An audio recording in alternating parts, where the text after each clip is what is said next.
Hello and welcome to Bloomberg TV India. I am Siddharth Zarabi. Today I am joined by the man on whose shoulders the mission for connecting India and digital India rests. Ravi Shankar Prasad, the Minister for Communications and Information Technology, joins me today for this special conversation. Mr. Prasad, thank you for joining us today. Before I get into specific questions about telecom, and hopefully none of them controversial, I want you to respond to the likelihood that we are on the cusp of achieving 1 billion cellular connections. That number grows every day. Perhaps even as we speak, that has happened or is about to. What is your response to that? It's a very exciting moment. But what is a matter of great assurance is much of this has happened in spite of the government. There have been problems in the past, many of the legacy issues. As I always say, such a phenomenal growth can happen in spite of the government.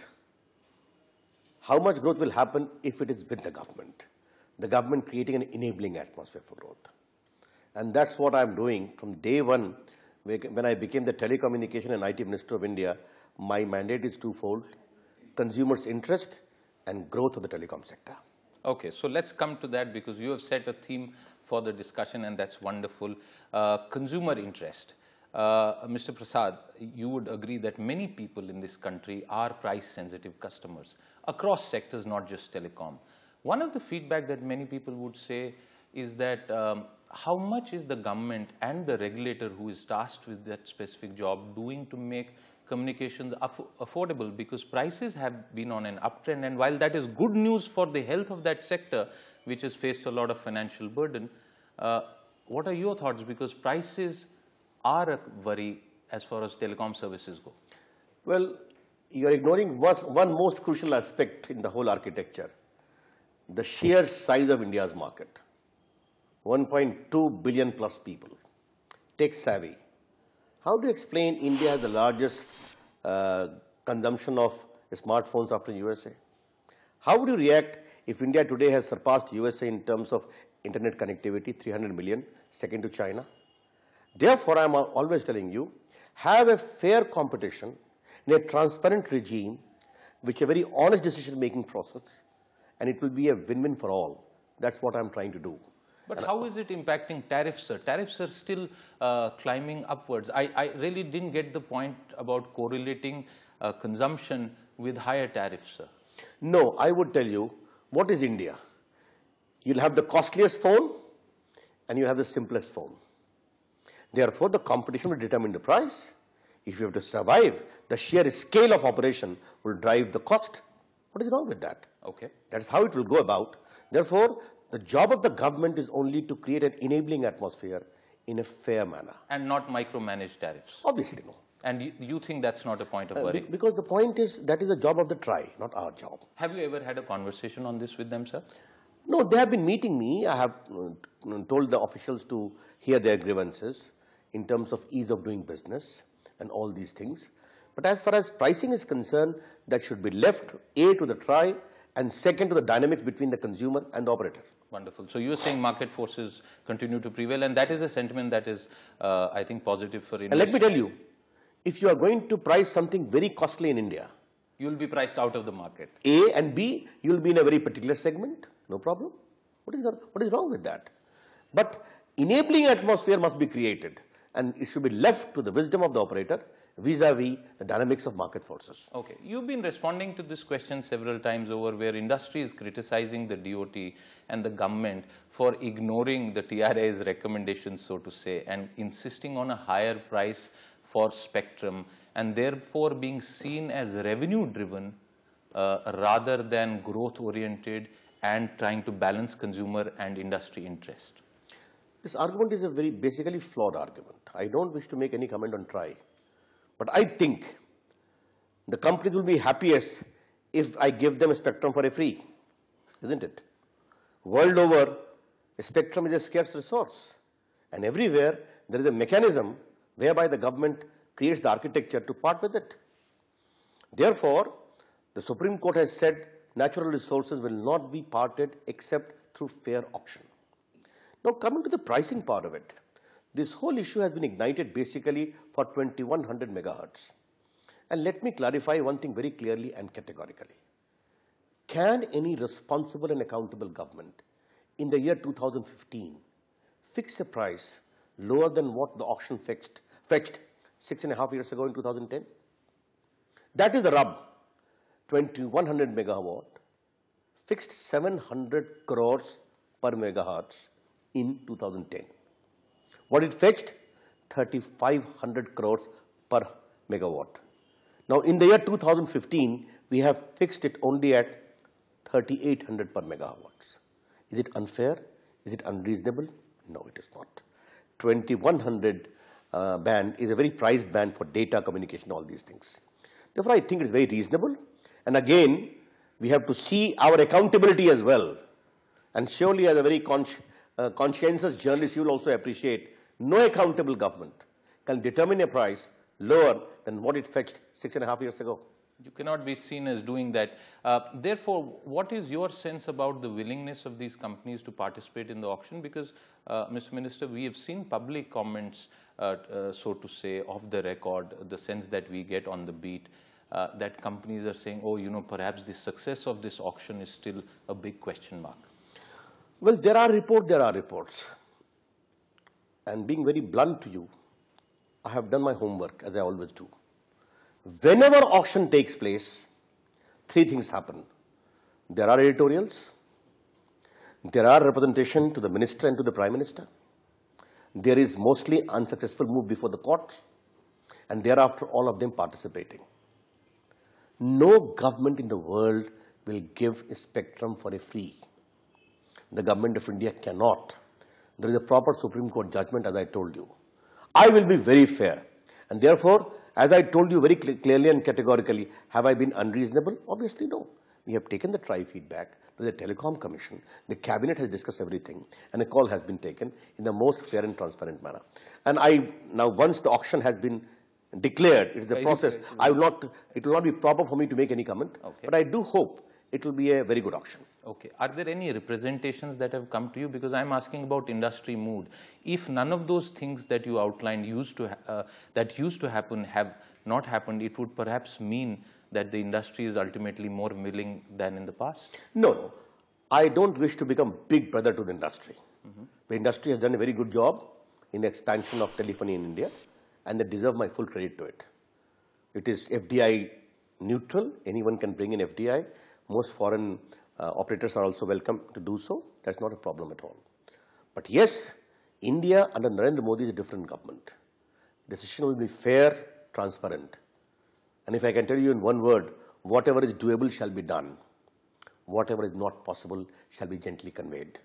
Okay. That's how we work. On that note, we'll slip into a short break. Don't go away.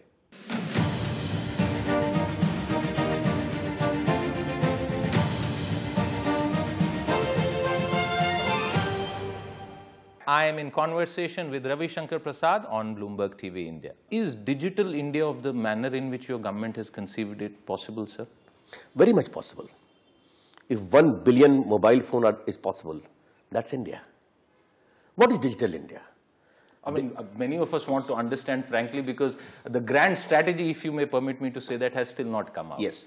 So let me talked about it in a little detail on Bloomberg TV. It is designed to bridge the gap between digital haves and digital have-nots. And the world over, studies show a country more digitally connected leads to greater growth. India is having the largest consumption of smartphones after USA. Okay? The Prime Minister says, I want governance on the palm of every Indian in the shape of a mobile phone. It is basically three components. Creation of digital architecture as an infrastructure for utility of citizens, the first thing. Second, digital delivery of services by the government. Thirdly, digital empowerment of citizens. As a part of this whole process, we are linking all the 250,000 Gram Panchayats of India, the cluster of villages, by broadband. There are urban areas which are quite covered, but still there is a question of speed. And I'm very happy to learn a lot of cable television providers are willing and talking to me. We are willing to give broadband by tweaking of technology. Correct. They are saying most welcome in Delhi and other places. Therefore, once India is digitally connected, what will happen? Three things: e-education, e-health, e-commerce. Allow me to interrupt you, sir. By when do you think this India being connected, a connected India is going to happen? Because on the broadband bit, I also want to understand this from the point of view of what has happened in the past, sir. Targets have been set and have been set honestly, but the performance on the ground has always been found lacking. I'm happy you have asked me this question. Let me straight away say, India after 26th of May 2014 is a different country. This is a mission mode program of Prime Minister Shri Narendra Modi, conceived within 100 days of the coming into power. 3 years we have fixed the target. Yes, it is a tough call. We laid about 1 million kilometers in 30 years. We wish to lay down 700,000 kilometers in only 3 years' time. We have taken the state governments on board. Okay? And mind you, it will be neutral platform. Anyone can plug in from e-commerce, for e-health, for e-education, for e-information, for e-entertainment. Are you happy with the performance of the department concerned, sir? Yes, I am personally monitoring. Now it has picked up very good speed. Initial logistic took 3-4 months of time, but now the speed is there.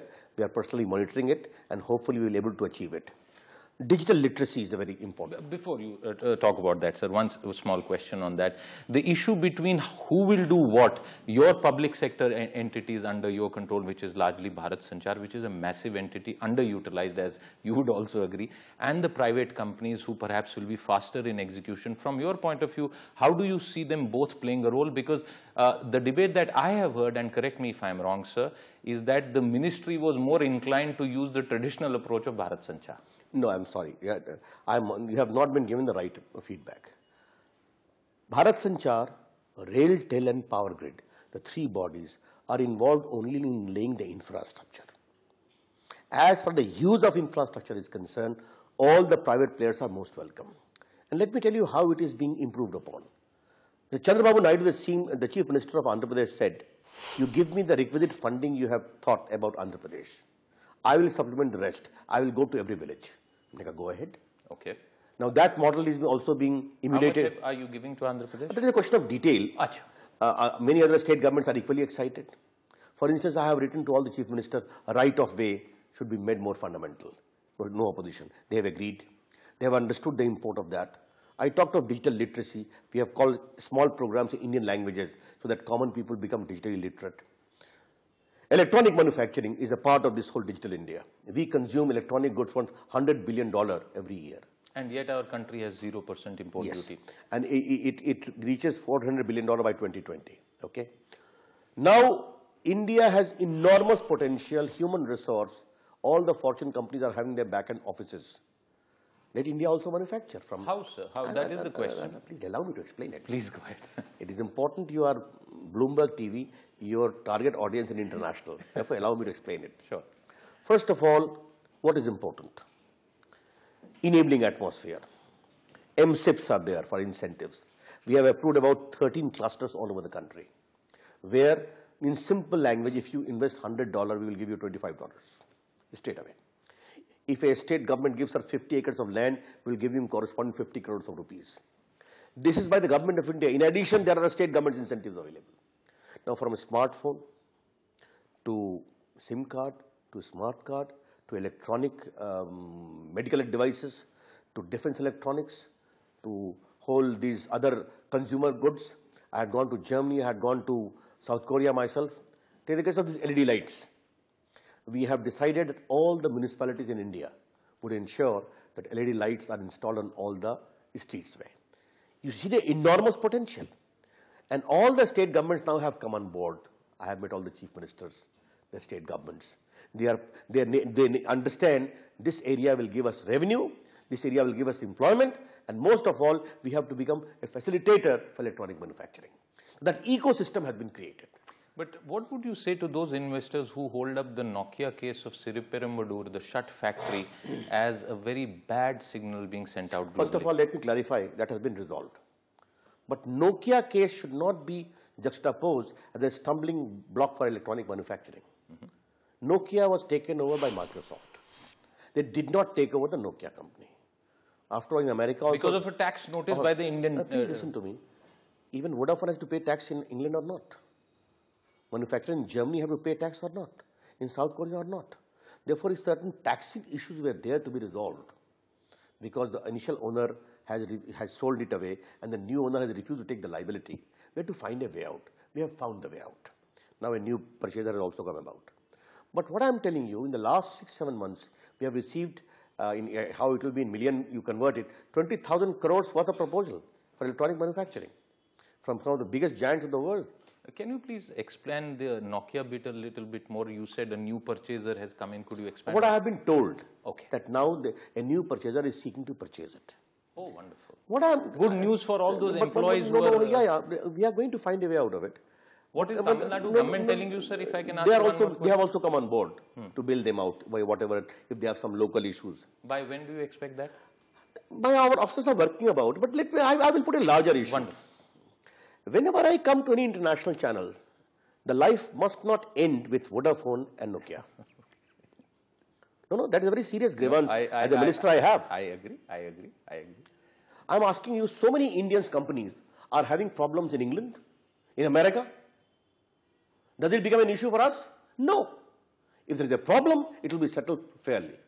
After all, many Indian manufacturers are having serious taxing liability in USA or not, in Germany or not, in America, in England or not. Or even in the IT sector, the totalization bit, where double taxation for our IT professionals has not been settled for so many years now. But whenever I meet any international channel, the whole interview begins with Vodafone and ends with Nokia. That is not fair. Okay.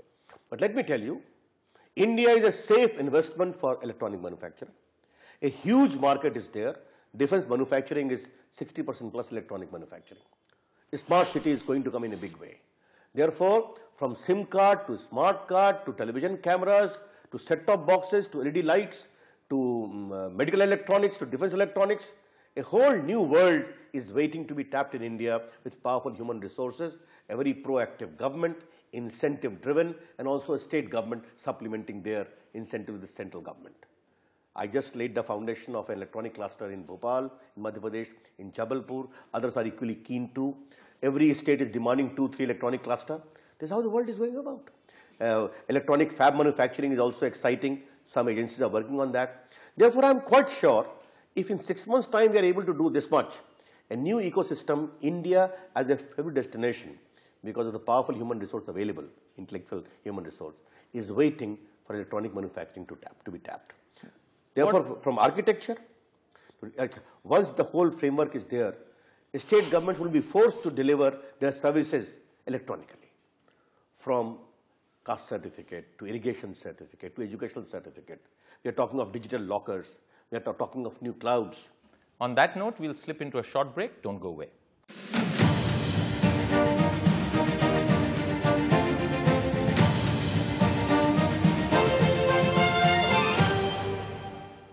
I am in conversation with Ravi Shankar Prasad on Bloomberg TV India. What is your long-term view in mind for Bharat Sanchar? Because the two state-owned entities have been troubled for many years. In the last 5-7 years before you took office, they were completely ignored. This is what most people would say.